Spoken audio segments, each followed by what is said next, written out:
तारीख करबला बहुत तवज्जो से सुनिए। तारीख करबला इमाम हुसैन की शहादत पे मुकम्मल हो जाती है 10 मुहर्रम शरीफ की शाम को। 10 मुहर्रम शरीफ की शाम को इमाम अली मकाम की शहादत पर तारीख करबला मुकम्मल हो गई। करबला में 2 किरदार सबसे ज्यादा अहम है। एक किरदार इमाम हुसैन का है, दूसरा किरदार अली की बेटी सैयदा ज़ैनब का किरदार है। ये 2 किरदार सबसे ज्यादा अहम है। कसम खुदा की अली का घर भी क्या घर है कि उस घर का हर एक बच्चा जिसे देखो वही शेरे खुदा मालूम होता है। ये उनके घर के बच्चे बच्चे की शान है। और अल्लाह का शुक्र है ये सुन्नियों का मुकद्दर है। अल्लाह ने मुझे और आपको सुन्नी बरेलवी बनाया। ये खुशनसीबी है हमारी और आपकी। हमें और आपको खुदा ने सुन्नी बरेलवी बनाया है। हम हसन हसन भी करते हैं, हम हुसैन हुसैन भी करते हैं। हमारे नजदीक हसन भी बेमिसाल है, हुसैन भी बेमिसाल है। जितने मुस्तफा को हुसैन प्यारे हैं उतने ही मुस्तफा को हसन भी प्यारे हैं। वरना अक्सर लोग मुहर्रम के दिनों में सिर्फ इमाम अली मकाम इमाम हुसैन का नारा लगाते हैं। तुम्हें पता है करबला में इमाम हसन की भी कमाई कम नहीं लगी है। आपके भी 4 बेटे करबला में शहीद हुए इमाम हसन के। ज्यादातर लोग सिर्फ इतना जानते हैं कि हजरत कासिम शहीद हुए, नहीं, हजरत कासिम के अलावा 3 बेटे और शहीद हुए। 4 बेटे कुल मिला के करबला में शहीद हुए। कासिम बिन हसन, अब्दुल्ला बिन हसन, अबू बकर बिन हसन, उमर बिन हसन, 4 बेटे आपके करबला शरीफ में शहीद हुए।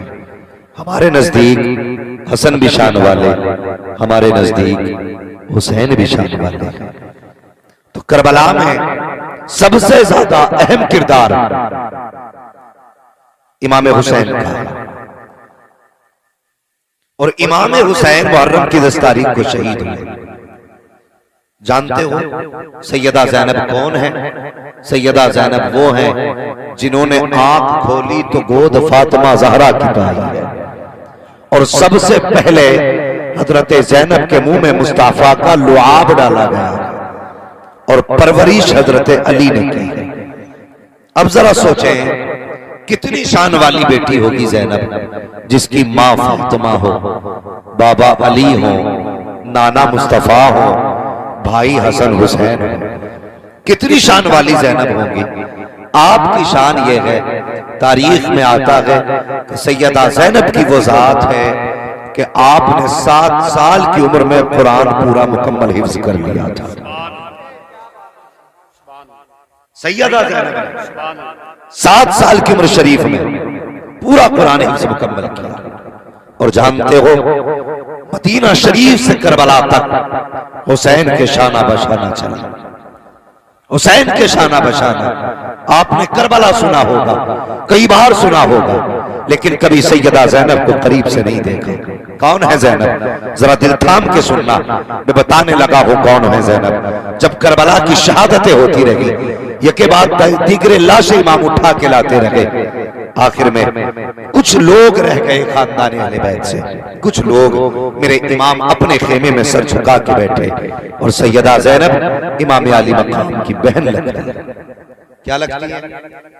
बात समझ में आ रही है? इमाम अली मकाम की बहन लगती है। बहनों को भाइयों से अनोखा प्यार, निराला प्यार। जिनके घर में बहनें हैं वो बात समझेंगे मेरी मैं क्या कहने लगा हूं। वो भाई, अगर भाई 75 साल का हो, बहन 85 साल की हो ना, तब भी वो अपने भाई को अपना लाल कह के आवाज देती है। ये रिश्ता होता है, ये रिश्ता होता है। दुनिया दादी कहती है, कोई माँ कहता है। अगर बहन छोटी भाई बड़ा हो तो वो फिर भी लल्ली कह के आवाज देता है। बहन कह के आवाज देता है। कितना अजीब रिश्ता है भाई बहन का।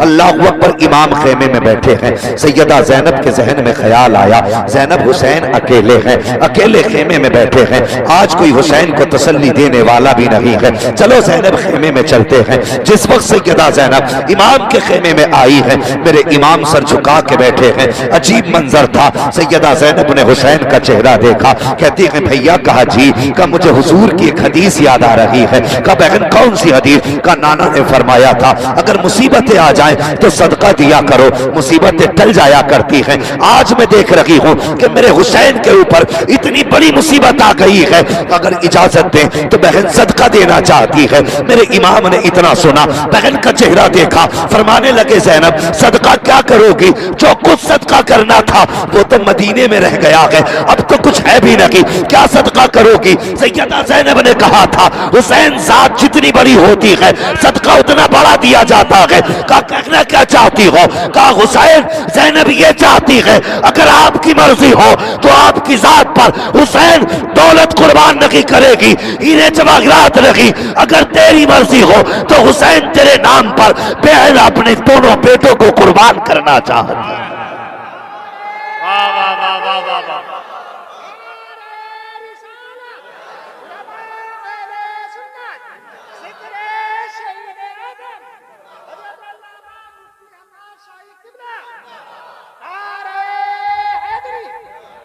बहन तो बहन होती है। कसम खुदा की अगर बहनों को नजर लग जाए तो भाइयों को अगर बीमारी आ जाए तो नजरें बहनें उतारा करती हैं, अगर मुसीबत में आ जाए तो सदके बहनें दिया करती हैं। मैं ये नहीं पूछना चाहता हमारा समाज किधर जा रहा है, हमारे हालात कितने होते जा रहे हैं। एक बंदे का पता चला, कहने लगा जनाब मैंने 10 दिन लंगर किया है, मैंने 10 दिन तक इमाम के नाम का खाना किया, मेरे चूल्हे की आग ठंडी नहीं हुई। मगर लोगों ने बताया जनाब ये जो तुमसे अपने लंगर की बात कर रहा था इससे पूछो इसके दरवाजे पे सगी बहन कब से नहीं आई है, ये अपनी सगी बहन के दरवाजे पे कब से नहीं गया है। ओ भाई कर हुसैन को भी वो लंगर प्यारा नहीं है जो तुम्हारे अपनों से दूर करे। तुम्हारे दरवाजे पर कुत्ते तो खा के जा सकते हैं, अपने सगे नहीं आ सकते। हुसैन लंगर मुंह पे मार के कहेंगे जा, अगर तू बहन का नहीं हो सकता तो करबला वाले हुसैन का भी नहीं हो सकता। ईद का दिन आता, ईद का नौजवान बैठे नए कपड़े पहनेंगे, सूट बूट डालेंगे, 2 रकात पढ़ेंगे, ईद देखने जा रहे हैं। कहा की? टांडे की ताजी ईद, बासी ईद। तुझे पता है टांडे की ईद देखने जा रहा? क्या? हाँ बड़ा नाम सुना है। तुझे ख्याल है तूने नए कपड़े पहन लिए, 2 रकात नमाज पढ़ ली, तेरी तो ईद हो गई। और नादान पूछ अभी तेरी बहन की ईद हुई है कि नहीं हुई है?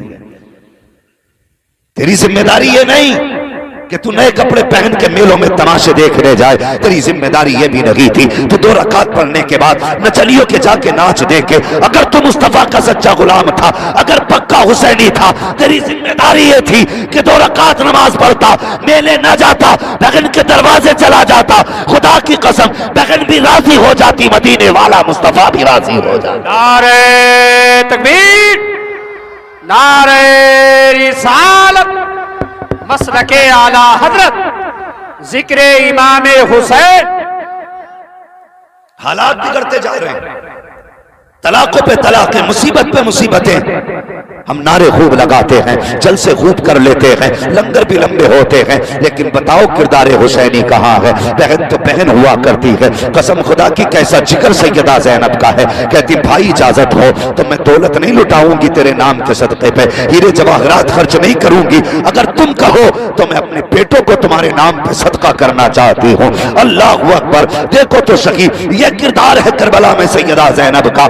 ये है सैयदा ज़ैनब के बेटे दे करके भाई के ऊपर की मुसीबत डाल रही है। और अजीब मंजर था, और यार एक्सीडेंट में बेटा मर जाए तो माँ की कमर सीधी नहीं होती है, बचपन में बेटा चला जाए माँ पूरी जिंदगी याद करके रोती है। मगर वाह रे ज़ैनब, तेरे हौसले को सलाम, तेरी जुर्रत को सलाम, तेरी हिम्मत को सलाम, तेरी शान और शौकत को सलाम। जब शहादत की बारी आई बेटों को बैठा के कहा था लख्ते जिगर जिंदा जा रहे हो, जिंदा वापस नहीं आना है, हुसैन के नाम मैदान पे शहीद होके आना है। और दूसरी बात कही थी, ए लगते जिगर जाओ के तलवारें चलेंगी, तीर चलेंगे, जब जख्मी होके नीचे गिरो मुड़ के खेमा मत देखना। का किस लिए? का अगर खेमा देखोगे हो सकता है माँ को ख्याल आ जाए, का माँ की तरफ न देखना, अगर देखना है तो खुदा की तरफ देखना। ये सैयदा ज़ैनब है। अल्लाह अकबर। बात लंबी हो जाएगी अगर मैं शहादत बयान करने लगा, मगर मैं चाहता हूं आज शहादत के बाद की थोड़ी बात आपसे करूं।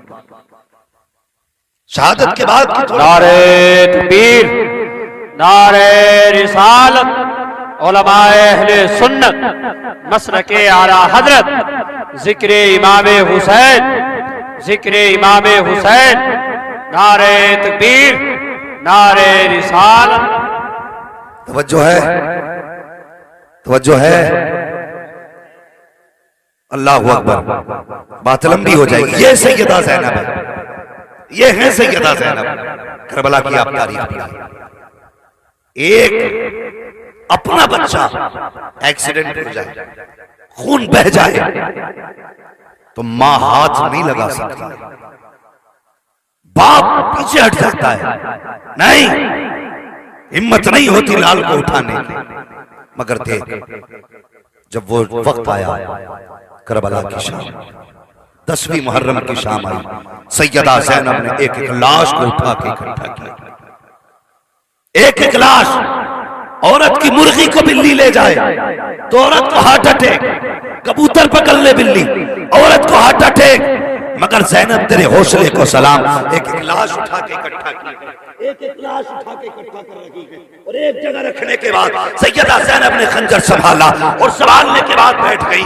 डर ये था कई कई जानवर आके किसी का बाजू न ले जाए, किसी का सर न ले जाए, किसी का पैर न ले जाए, इसलिए लाशें इकट्ठा की है। खंजर लेके बैठी, अगर कोई आया अब खैरियत नहीं है, अब तक तो हमने सब्र दिखाया है, अब अली की बेटी अपनी शान दिखा के रहे। टूटा खंजर लेके बैठे, पूरी तलवार नहीं थी, टूटा खंजर था। अल्लाहु अकबर। जब टूटा खंजर लेकर के बैठी है, रात का वक्त हुआ, अंधेरा छा गया, अचानक कोई साया आता दिखाई दिया, एक साया आता दिखाई दिया। जब साया करीब आया, आपने चादर संभाली, फिर खंजर संभाला, कहने लगी अगर इरादा गलत होगा तो अली की बेटी आज अली के तेवर दिखा देगी। ये शान सैयदा ज़ैनब की। जब आने वाला करीब आया, फरमाया ठहर जाइए। कौन है? आने वाले ने कहा तुम कौन हो बेटी? जैसी आने वाले ने बेटी कहा, सैयदा ज़ैनब के सब्र के बंधन टूट गए। कहने लगी आज तक इस जमीन पे करबला में हमें किसी ने बेटी नहीं कहा, तू कौन है मेहरबान जो तू बेटी कह रहा है? आने वाले ने कहा बेटी ये बता, ये जो 2 लाशें पड़ी हैं किसकी हैं? सैयदा ज़ैनब ने कहा ये मेरे लालो की लाश है। फिर कहा ये जिस पे सर नहीं है ये लाश किसकी है? अल्लाहु अकबर। सैयदा ज़ैनब कहने लगी ये राकिबे दोशे पैगंबर की लाश है, ये वो है जिसको मुस्तफा कांधे पे बैठाया करते थे, ये वो है जिसके लिए झूला झुलाने फरिश्ते आया करते थे, ये वो है जिसके लिए कपड़े जिब्रील जन्नत से लेके आया करते थे। अल्लाह अकबर। आने वाले ने पूछा ये जवान कौन लेटा है? कहा ये वो है जिसे हम शबीह पैगंबर कहा जाता है, हुसैन का अली अकबर कहा जाता है। आने वाले ने इतना सुना, जब आकर के वापस जाने लगा, सैयदा ज़ैनब आगे बढ़ी, सवारी का रास्ता रोका, फरमाने लगे ठहर तो सही, मेरे बारे में तो पूछ लिया, अब अपना तो बता, तू कौन है, कहां से आया और किधर जा रहा है? आने वाले ने नकाब पलटा, कहा ज़ैनब पहचानती नहीं हो, मैं कोई और नहीं बल्कि तुम्हारा नाना मोहम्मद रसूलुल्लाह आ गया। नारे तकबीर, नारे रिसालत, उलमाए अहले सुन्नत, मसलके आला हजरत, जिक्र इमाम हुसैन, नारे तकबीर। कि आप फरमाने लगे हाँ मैं ये देखने आया हूं मेरी ज़ैनब ने अपना हक कितना अदा किया। अल्लाहु अकबर। सुने करबला, देखें करबला क्या। तवज्जो है ना आप लोगों की? अभी नींद तो नहीं लग रही है, सारे बेदार हैं। जरा पीछे वाले भाई भी कहते सुभान अल्लाह। मैं देखो मेरा गला भी बैठा हुआ लेकिन फिर भी मैं मेहनत कर रहा हूं। ये मेहनत इसलिए नहीं कि आप राजी हो, ये मेहनत इसलिए हो रही है कि करबला वाला ताजदार राजी हो जाए, सिर्फ उनके लिए। बाकी कौन राजी कौन नाराज क्या फर्क पड़ता है? कोई फर्क नहीं पड़ता। बस यही फिक्र रहती है वो राजी ना हो, वो नाराज ना हो जिसके लिए खुदा ने कायनात बनाई है। सोचो तो सही, अगर किसी माँ के सामने बेटों का तज़किरा हो, माँ खुशी से चौड़ी हो जाती है। अगर आज हम हसनैन के घर के तज़किरे कर रहे हैं तो सैयदा फातिमा ज़हरा कितनी दुआएं करती हैं। इनके जिक्र को इबादत समझ के सुना करें, सिर्फ इबादत समझ कर। अल्लाह अकबर। रात के 3 हिस्से गुजर गए, कितने? जिसमें अक्सर नमाजी लोग तहज्जुद के लिए उठते हैं, ठीक है जी, जिसमें तहज्जुद के लिए लोग उठते, वो वक्त आ गया। जब वो वक्त आया ना, सैयदा ज़ैनब ने देखा कोई दबे पैरों से आ रहा, कोई दबे पैरों से आ रहा। आप संभल के बैठे, इंतजार करने लगे। जब करीब आया, आने वाले के चेहरे पे चादर थी। कहा कौन? आने वाले ने कहा मोहतरमा ये पानी है, ये पानी पी लीजिए। आपने पानी को देखा, आंख में आंसू आए। फरमाने लगी हमें इस पानी से नफरत हो गई, जाओ ये पानी वापस लेके चले जाओ। अल्लाह अकबर। जब इतना कहा, आने वाली ने कहा सैयदा मैं हुर की बीवी हूँ, मेरे शोहर ने हुसैन के कदमों पे जान लुटा करके अपने गुनाहों का कफारा अदा कर दिया है। मैं पानी लेकर के आई हूँ, मेहरबानी करिए पानी कबूल कर लें। आपने फरमाया अब हमें पानी अच्छा नहीं लगता, लेकिन दुनिया जानती है अगर सैयदों को हजरत फातिमा का वास्ता दिया जाए तो ये कभी बात को टाला नहीं करते हैं। आने वाली खातून ने कहा था सैयदा ज़ैनब आपको फातिमा ज़हरा का वास्ता, ये पानी कबूल कर लें। आपने इतना सुना प्याला लिया, लेकर के उठी हैं। सबसे पहले आप उस खेमे में आई हैं जिसमें सैयदा ज़ैनब को सैयदा सकीना को छोड़ के गई थी। जब खेमे में आई सकीना का पता न चला, कहीं पर पता नहीं। अल्लाह अकबर। जहां सकीना लेटी है वहां सकीना नहीं है। अब परेशान है ज़ैनब, सकीना कहां चली गई है, तलाश कर रही है, कहीं पता न चला। आवाज दी सकीना सकीना। जब आवाज दी तो मक्तल से आवाज आई, फूफी मैं यहाँ हूँ, मेरे पास आ जाओ। जब गई है क्या देखती है, हुसैन की बेटी ने अपना सर हुसैन के कदमों पे रखा है और लेटी हुई है। आपने जाके सकीना को उठाया, बेटी यहाँ कैसे आ गई? अल्लाह अकबर। बाप बेटी का प्यार भी अनोखा होता है, निराला होता है। और यार बेटी वाले इस दर्द को महसूस कर सकते हैं। जब बंदा परदेश जाता है, बेटियां रास्ते में आती है, बाप रो दिया करता है। बेटा परदेश में होता है, बाप परदेश में हो, बेटियां फोन कर देती है तो बाप का जी चाहता है अल्लाह पर्दे दे तो उड़ के चले जाए। आज बेटी ने बुलाया है, बाप परदेश से आता है तो रातों को बेटियां सोया नहीं करती हैं। आज मेरा बाप आने वाला है, ये तेरी मेरी बेटी का प्यार है। फिर देख हुसैन की बेटी का प्यार कितना होगा, सकीना को हुसैन से कितना प्यार होगा। फरमाती उठाया, कहा बेटी यहाँ कैसे आ गई? कहती फूफी आपको तो पता है मुझे बाबा के सीने के बगैर नींद नहीं आती। जब रात को मेरी आंख खुली नींद नहीं आई। मैंने कहा बाबा मुझे नींद नहीं आ रही है, मुझे नींद नहीं आ रही है, मुझे सुलाओ। का इतना कहा था तो मक्तल से आवाज आई, आ सकीना तुझे सीने से लगा के सुला दो। का मैं दौड़ करके आई, जब मक्तल में पहुंची तो सर नहीं थे, पहचान कैसे पाती? का फिर मैंने कहा मेरे बाबा कहाँ हैं? का फिर से बाजू उठे।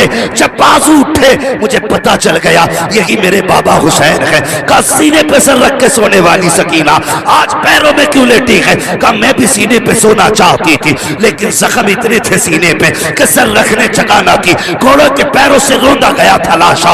अल्लाह अकबर। हड्डियां टूट चुकी थी सीने की। का बस पैर सलामत दिखे, मैं पैरों पे सर रख के लेट गई। आप उठा के लाई, फरमाया लो सकीना ये पानी पी लीजिए। अब अली के घर की तरबियत आप देखिए, हजरत ज़ैनब कह रही है लो सकीना पानी पी लीजिए। गौर करें 3 दिन 4 रातों की प्यास है सकीना की, इतनी की प्यास है सैयदा ज़ैनब की। जिस वक्त आपने कहा था लो बेटी पानी पी लीजिए, हजरत सकीना ने फूफी का चेहरा देखा, कहने लगी फूफी पहले आप पीजिए पानी। हजरत सकीना ने इतना कहा, हजरत ज़ैनब कहती है बेटी हमारे नाना ने फरमाया कोई भी चीज घर में लाया करो पहले बच्चों को दिया करो, उसके बाद बड़ों में तकसीम किया करो। ए सकीना हमारे दरमियान सबसे छोटी तुम हो, इसलिए ये पानी पहले तुम पी लीजिए। आपने वो प्याला हाथ में लिया, लेने के बाद कहती है फूफी क्या ये सच है पहले छोटों का हक होता है। कहा ये हक है। ये सुन के हजरत सकीना पानी का प्याला लेकर के उधर लौटी है जिधर हजरत असगर की कब्र इमाम ने बनाई है। अल्लाह अकबर तोड़ी। हजरत ज़ैनब ने कहा सकीना कहाँ जा रही हो? कहा भूपी अभी आपने कहा था जो सबसे छोटा होता है पहले हक उसका होता है। कहती मैं पानी बाद में पीऊंगी, पहले पानी अपने असगर को पिलाऊंगी। ये कह के दौड़ी है, ठोकर लगी, जमीन पे प्याला गिरा। अल्लाह अकबर आवाज आ रही थी सलामुन अला सब्र सकीना, सलामुन अला अहले बैत मोहम्मद। ए सकीना तेरे सब्र को सलाम हो, ए नबी के घर वालों तुम्हारी हिम्मत को सलाम। नारे तकबीर, नारे रिसालत, जिक्र इमाम हुसैन, नारे तकबीर। ये करबला है, इसे करबला कहते हैं। अल्लाह अकबर। करबला शरीफ की ये शाम तो जैसे तैसे कट गई। कैसे कटी कौन सोच सकता है? सोच भी नहीं सकता। अगर परिवार का बंदा एक चला जाए और 10 मर्द मौजूद हो परिवार में तो उसकी जुदाई की पहली शाम भी मुश्किल कटती है। और जिसका पूरा चमन ही करबला में उजड़ गया, उनकी शाम कैसे गुजरी होगी? कैसे गुजरी होगी उनकी शाम जिनका खानदान करबला में लुट गया? खुदा की कसम सोच भी नहीं सकते। 3 दिन तक ये लोग करबला में रहे। 13 मुहर्रम तक करबला शरीफ में रहे। 13 मुहर्रम को एक यजीदी आया, बल्कि अम्र इब्न साद ही आया था। इमाम ज़ैनुल आबिदीन से कहने लगा तैयारी कर लो, तैयारी कर लो, सफर करना। इमाम ज़ैनुल आबिदीन कहने लगे परदेसियों की कोई तैयारी नहीं, जब लेके चलना हो बस बता देना। मगर परदेसियों के साथ जो जुल्म हुए, कसम खुदा की तारीख में सबसे पहले अगर किसी के लिए बेड़ी बनाई गई है तो इमाम ज़ैनुल आबिदीन के लिए बनाई गई थी। बेड़ियां, हथकड़ी और गले का तोक इतना भारी तोक था, जब आपके गले में डाला गया तो उसके वजन से आप ऐसे चल रहे थे जैसे बंदा नमाज में रुकू करता। ये करबला है। जानते हो 13 मुहर्रम को 72 नेज़ों पे 72 सर चढ़ाए गए। 72 नेज़ों पे ये जो गले की नाली होती है इसके बीच में नेज़े डाल करके सर उठाए गए। नेज़े उठाए, नेज़ों में डाल के सर उठाए गए। 72 नेज़ों पे 72 सर और 26 बच्चे, 64 औरतें, एक तन्हा ज़ैनुल आबिदीन। ये था कैदियों का काफिला। 72 नेज़ों पे 72 सर, 26 बच्चे, 64 औरतें, एक ज़ैनुल आबिदीन। और जानते हो हाथ इतनी मजबूती से रस्सियों से बांधे गए थे कि खून छलकने लगा था। अली की बेटियों के साथ ये सुलूक, और यार जिनके एक इशारे से हमारे पैरों की जंजीरें कयामत में तोड़ी जाएंगी, आज उन्हीं के हाथ जंजीरों से बांधे गए, आज उन्हीं को कैदी बनाया गया। जब कैदी बन के काफिला चला, मुझे बताइए जब एक बंदे का जनाजा उठता है तो बेटियां जनाजे के साथ दौड़ती हैं, कहती हमें भी जनाजे के साथ लेके चलो। माए बेटे के जनाजे के साथ दौड़ जाती हैं। मगर कैसे मजलूम है करबला वाले, कैसे साबिर है करबला वाले। हजरत ज़ैनब को देखो, बाप भाई का सर नेज़े पे है, बेटों के सर नेज़े पे है, भतीजों के सर नेज़े पे है, लेकिन कसम खुदा की ज़बान पे कोई नाशुक्री का जुमला नहीं। सबसे आगे वो नेज़ा था जिस पे इमाम का सर था, सबसे पीछे वो सर था जिस पे अली असगर, वो नेज़ा था जिस पे अली असगर का सर था। कैदियों में सबसे आगे सैयदा ज़ैनब की सवारी, सबसे पीछे हजरत सकीना की सवारी। ये काफिला चला, चलते चलते जब एक चौक से गुजरने लगा, चौराहे से, यजीद के कहने पर यह हुक्म दिया था यजीद ने कि काफिले के आगे ढोल वाले लोग रखे जाएं, ढोल बजा करके वो ये लोगों को बताएं कि हमने बागियों को कत्ल कर दिया और यजीद के खिलाफ बगावत करने का अंजाम क्या होता है ये लोगों को पता चलना चाहिए, इसलिए गलों में ढोल डाले गए थे। आज दर्द होता है साहिब, तकलीफ होती है जब हुसैन के नारे लगाने वाले अपने घरों में ढोल बजाते हैं। आज दुख होता है। मुझे बता, जिनकी शादियों पे ढोल नहीं बजे उनकी शहादतों पे ढोल बजाने का हक किसने दे दिया? सोचो तो सही, जिनकी खुशियों में ढोल नहीं उनकी शहादतों पे ढोल। अरे कौन सा मुंह दिखाएंगे हम हुसैन को? कौन सा मुंह दिखाएंगे सैयदा फातिमा को? और कुछ तैयारी कर, आखिरत की मरना है, ढोल बजा के भी मरना है, कुरान पढ़ के भी मरना है। गले में ढोल, नए कपड़े ढोल वालों के, मेरे जैसा सिस्टम।